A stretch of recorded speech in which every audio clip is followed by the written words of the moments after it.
say congratulations to the United States for finally confirming Brett Kavanaugh as our next Supreme Court justice. Now we have a 5-4 domination. We have Neil Gorsuch, Brett Kavanaugh, Clarence Thomas, John Roberts, Samuel Alito on our side, opposed to Elena Kagan, Shawna Sotomayor, Ruth Bader Ginsburg, and Stephen Breyer.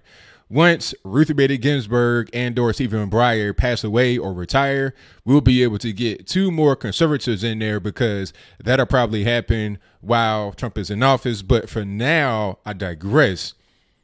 Let's get back to Brett Kavanaugh. There were so many protesters. There were so many people that were against his nomination. You had people that were trying to prey on the weak individuals in the Senate, like Jeff Snowflake.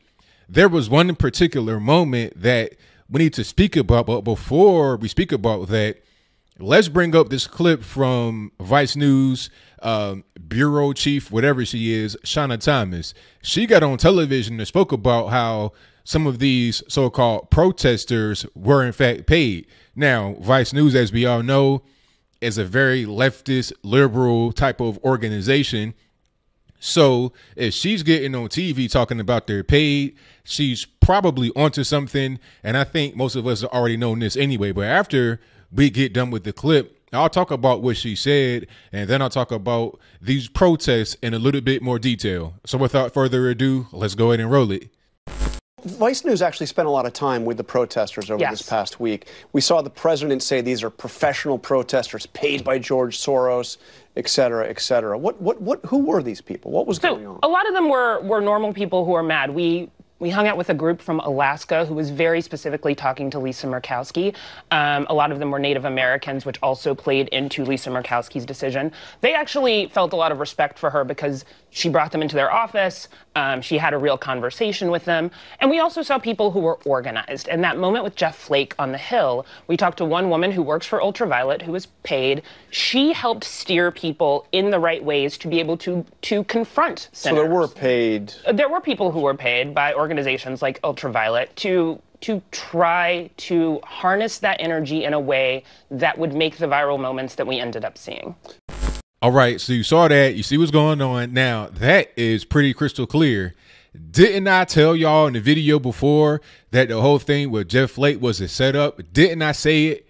Now, some of my more liberal friends will come at me and say, oh, well, ABL, you don't know that. You don't have the evidence. You're just mad that they were able to confront him and make it go viral. Please, let's be real.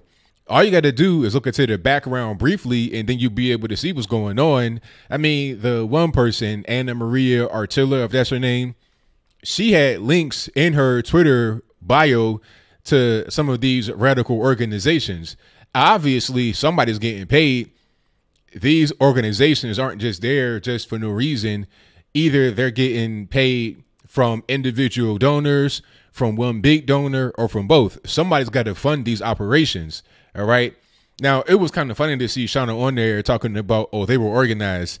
You know, I think that's the code word among the liberal circle for we got paid to do this. All right. Maybe if she's questioning on this in the future, she'll come out and say, well, in order to have these things organized, there has to be some kind of monies that are paid because this stuff costs. Right. It's not going to be a free operation to get individuals from point A to point B. If they live out of town, it has to be paid for. But at the end of the day, we all know that these individuals are not just doing it just because, like, if it was only about the individual that you're trying to protest against, if it was only about trying to uphold the so-called rule of law in the country, then there would be no need for these people to get paid. They would bring themselves to DC on their own dime, and then they go out there, protest, rant, holler, scream, rave, whatever they want to do. Some of these protests have really been just ridiculous. I saw the one where they were banging on the door. I think that was to the Supreme Court. Now, they weren't even really banging on the door. They were kind of lightly tapping it, just enough to get on camera and have people think that they're banging on the door trying to get in. But like I said on my podcast, they were not hitting the door with enough force for you to even hear them if they were at your front door to your house. They were lightly tapping the door. They weren't really trying to get in. I believe that these individuals were paid to go out there and put on the show for the cameras to have this air of quote unquote resistance. And then there was this scene where some of these individuals were out there singing hand in hand. You had one male, female, I don't know what to call this individual, but they were out there with their breasts out, with a mustache on. I was totally confused. I'm like, okay, what do I call this individual here? And if you want to see that, and of course, NSFW, because I don't know if that individual is showing nudity or not, but I will place that in the description box below. I'll let you hear some of the actual song right here. March on, my sisters, and remain strong. This is our battle cry. This is our song. The war is raging. The war is raging. So that is their defeat song. That is their losing song. And my question to them is, what are you really going to accomplish? I understand some of you may be getting paid, and that is probably the incentive behind doing this. But aside from getting money in your pocket, aside from getting on television, aside from getting attention, what are you really doing? You being out there singing and crying and all that kind of good stuff is not going to help your cause. Actually, what you're doing is hurting your cause, because that's rallying those of us that are normal individuals against you. When you turn on the television as a regular normie and you see some dude with his breasts out and a mustache on singing a song of defeat, holding the black power fist, and how do you pro-blacks feel about that? These white liberals who look like creatures from The Walking Dead co-opting the black power fist. If I was you, I'd be totally triggered, but I digress. To get back to my point, when regular people see that on television, they're totally turned off. It's like, okay, this individual over here has some mental issues. I don't want to associate with that at all. I want to go over to a different way of thinking. They may not necessarily go over to the right away, but at least they'll be away from you. And that just helps us. You have very close races that are happening right now in the midterms. And I almost kind of want to say that Trump did this on purpose as far as putting Neil Gorsuch out there. Maybe he knew the letter existed. I don't know. But maybe he did that because he knew that he'd be exonerated, and then he would understand how much it would galvanize the Republican base. That's, a super tinfoil hat theory I have. So don't nobody say, oh, ABL said that Trump. No, I'm just saying it's almost too good to be true. It's like he planned it, even though I doubt it, because all the negativity that has surrounded Neil Gorsuch has done nothing but galvanize the Republican base. And I'm all for it. These individuals, when they keep on doing what they're doing, they are probably getting paid by individuals who don't really understand what's happening, or maybe it's a different plan that I don't see. Either way it goes, all they're doing is helping us. So if you want to keep helping us, I say go for it, boss. That's a good thing for me to get more people on our side. Ted Cruz has a close race in Texas, and I think after the whole Gorsuch kerfuffle, the gap between him and Beto O'Rourke widened, with it being in favor of Ted Cruz. So you're not helping your cause, crazy liberals out there with the black power fist, with your amorphous gender on display for the entire world to see.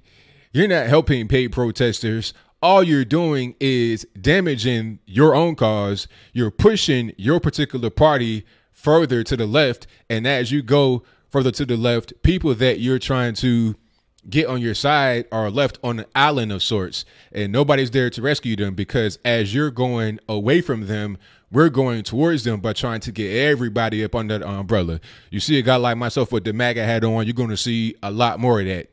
You're going to see more people identifying as center right, libertarian, conservative, classical liberal than ever before, as long as the majority stance in the liberal party or in the leftist persuasion is of total chaos and confusion. So what do you think? Do you think that this person from Vice News, Shawna Thomas, is credible because she comes from Vice News? Do you think that this organization, UltraViolet, exists? I've not done research on that, but if I can find some links on them, I put them in the box. How do you feel about Trump invoking George Soros's name? And before I even continue, it's not just George Soros. There are a lot of other very rich people that have a particular motive in mind, have an ulterior motive. George Soros is one of them. He gets mentioned a lot. We all know that. He's been on television talking about what he does. There are other people you don't see behind the scenes that are big money players that want to get involved with this whole culture war that we're experiencing right now in the USA. The culture war is happening, but I don't think it's really on the big scale. I think it's on a smaller scale than most of us really think about. The average person is not really into politics that you meet out in the street. Those of us that are in it may kind of over-exaggerate it because of how close we are to it. But either way it goes, the culture war is a problem, and it is having an impact on politics, whether it be a large impact or a small impact. It's enough to see. And this whole thing with Brett Kavanaugh, I think, starts in the small group of people and then balloons its way out to the general public, which is why you're seeing a gap in between Ted Cruz and the Beto O'Rourke in favor of Ted Cruz. You're seeing a gap in other races in favor of the conservative person and against the liberal person, because people don't like how the liberals are behaving, their presumption of guilt, foregoing innocence. But I'm kind of rambling at this point, so whatever your comments are, please let me know in the comments.